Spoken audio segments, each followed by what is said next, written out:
నమస్కారం. Can media ప్రేక్షకులకు స్వాగతం. నేను మీ అబ్బాయి నాయుడు. ఈరోజు ముఖ్యంగా ప్రధాన దినపత్రికలో వచ్చిన ముఖ్యాంశాలు కానీ చూసినట్లయితే, ముఖ్యంగా ఈనాడు దినపత్రికను కానీ తీసుకున్నట్లయితే, నిన్న అమరావతిలో చంద్రబాబు నాయుడు గారు శ్వేతపత్రం విడుదల చేయడం జరిగింది. అమరావతి మీద, రాష్ట్ర రాజధాని మీద. దాని గురించి మాట్లాడుతూ అమరావతిని బంగారం చేస్తాం, జగన్ కక్షగట్టి దాన్ని బూడిద చేశారు, అక్కడి నుంచే పునరుద్ధరిస్తాం, ప్రజలు పెట్టుబడిదారుల్లో నమ్మకాన్ని తిరిగి తెస్తాం, ముఖ్యమంత్రి చంద్రబాబు వెల్లడి. మతిలేని వాళ్లే రాజధానిని మారుస్తామంటారని ధ్వజం. అమరావతిపై శ్వేతపత్రం విడుదల, పునర్నిర్మాణానికి కంకణం.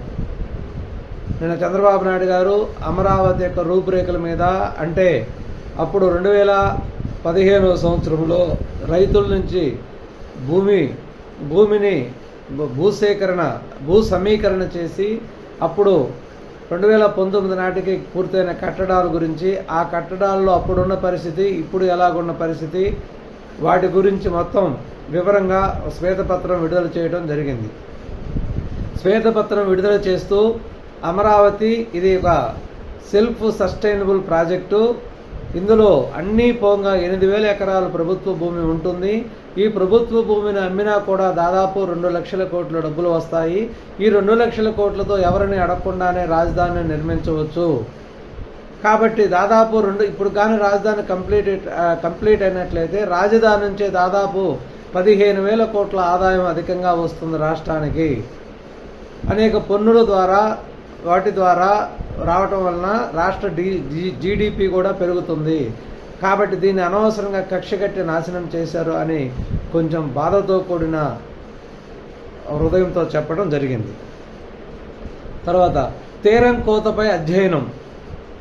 ఉప్పాడ తీరాన్ని పరిశీలించిన డిప్యూటీ సీఎం పవన్ కళ్యాణ్ గారు అక్కడ దాదాపు 1360 ఎకరాలు పొలం అనేది సాగరంలో కలిసిపోవడంపై విస్మయం. ఇకపోతే మన పార్లమెంట్లో రాజ్యాంగ వ్యతిరేకులు మీరే అంటూ పరస్పరం ఆరోపించుకున్న నరేంద్ర మోడీ, మల్లికార్జున ఖర్గే. రాజ్యసభలో నరేంద్ర మోడీ గారు నిన్న ప్రసంగం చేస్తూ అక్కడ రాజ్యసభలో ప్రతిపక్ష నేత అయినటువంటి మల్లికార్జున ఖర్గేకి, నరేంద్ర మోడీకి కొంత సంవాదం జరగడం జరిగింది. రాజ్యాంగ వ్యతిరేకులు మీరే అని ఇద్దరు పరస్పరం ఆరోపించుకున్నారు.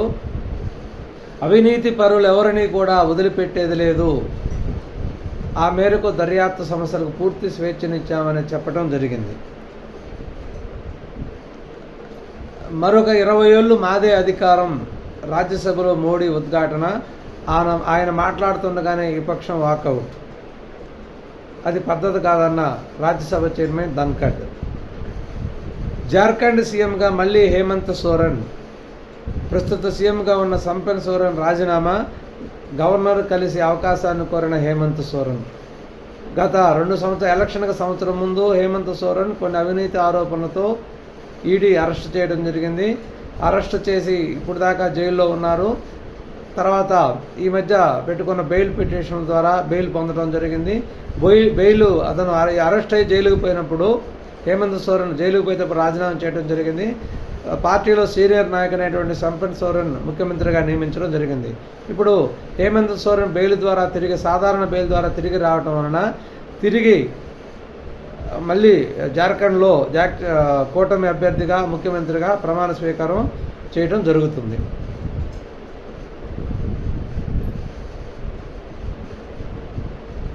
జగన్ అక్రమాస్తుల కేసులో రోజువారీ విచారణ. తెలంగాణ హైకోర్టు ఆదేశం. కేసుల్లో కదలిక లేకపోవడంపై అసంతృప్తి, పురోగతిపై నివేదిక ఇవ్వాలని సిబిఐ కోర్టుకు ఆదేశం.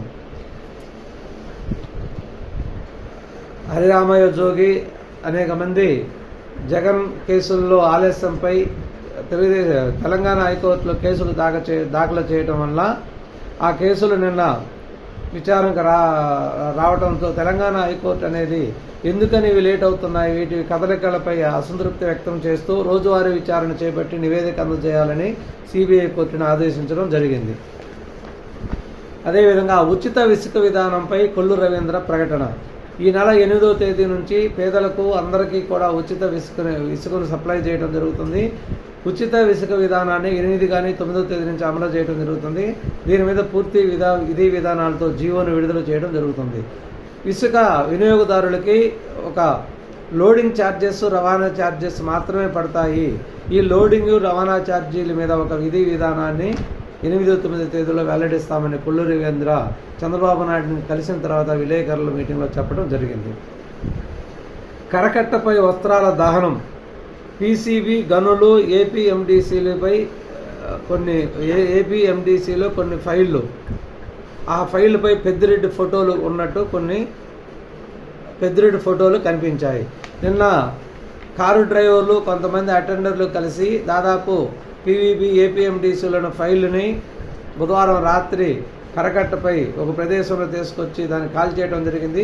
చుట్టుపక్కల వాళ్ళు గమనించి అక్కడ కనూరు ఎమ్మెల్యే బోడే ప్రసాద్కి మిగిలిన వాళ్ళకి కంప్లైంట్ చేయడం వల్ల పోలీసు వారు, ఎస్పీ, కలెక్టర్ అందరూ వచ్చి అక్కడికి వాళ్ళని అదుపులోకి తీసుకొని ఆ కాలిపోయిన ఫైళ్ళను కూడా పరిశీలించడం జరిగింది. దీని మీద విచారణకి ఆదేశించే అవకాశాలు ఉన్నట్టు తెలుస్తున్నది. కొత్త డయాఫ్రామ్ వాల్ నిర్మాణానికి నిర్ణయం, కేంద్ర జలసంఘం చైర్మన్ వెల్లడి. పోలవరం ప్రాజెక్టు మీద, అంటే పోలవరం ప్రాజెక్టు నత్తనడుగున ఇప్పుడు దాదాపు 75%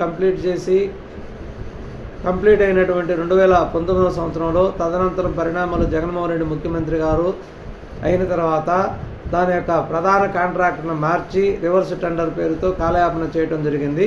ఈ కాలయాపన జరగడం వల్ల అప్పుడు కంప్లీట్ అయినటువంటి డయాఫ్రామ్ వాళ్ళు ఎగువ దిగువ కాపర్ డ్యాంలో దెబ్బతింటం జరిగింది.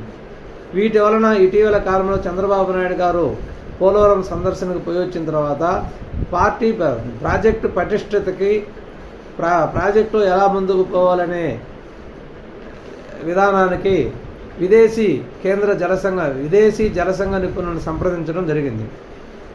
ఈ విదేశీ నిపుణులు దాదాపు 4 రోజుల క్రితం వచ్చి పూర్తిగా పోలవరం ప్రాజెక్టును పరిశీలించి డయాఫ్రమ్ వాల్ పెద్దగా దెబ్బతిన్నప్పటికీ కూడా ఇబ్బంది ఏం లేదు, దాన్ని తయారు చేయవచ్చు, లేదు మళ్ళీ కొత్తగా నిర్మించుకున్నా కూడా ఎటువంటి ఇబ్బంది ఉండదు అని చెప్పడం జరిగింది. ఎగువ దిగువ కాపర్ డ్యాములు కూడా పెద్దగా పటిష్టంగానే ఉన్నాయి, పెద్దగా దెబ్బతినలేదు.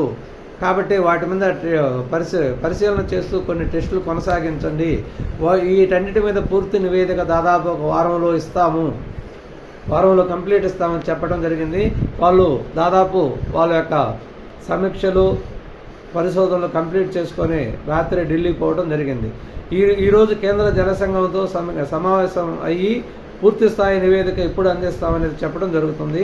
తదనంతర పరిణామాల్లో నివేదిక వచ్చిన తర్వాత వచ్చే నవంబర్ నుంచి పోలవరం ప్రాజెక్టులు స్పీడ్ అందుకునే అవకాశం ఉందని జలవనరుల సభ్యులు మరియు జలవనరుల శాఖ అధికారులు చెప్పడం జరిగింది. అదేవిధంగా కేంద్ర విదేశీ నిపుణులు రావటం 4 రోజులు కానీ లేట్ అయినట్లయితే దాదాపు ఒక సంవత్సరం మొత్తం వేస్ట్ అయిపోయేదని జలవనరుల శాఖ మంత్రి నిమ్మల రామానాయుడు కూడా వెల్లడించడం జరిగింది. అది ఈరోజు వార్తల్లోని ముఖ్యాంశాలు. అదేవిధంగా మరొక ముఖ్యాంశంతో తర్వాత వీడియోలో మనం విశ్లేషించుకుందాం. నమస్కారం.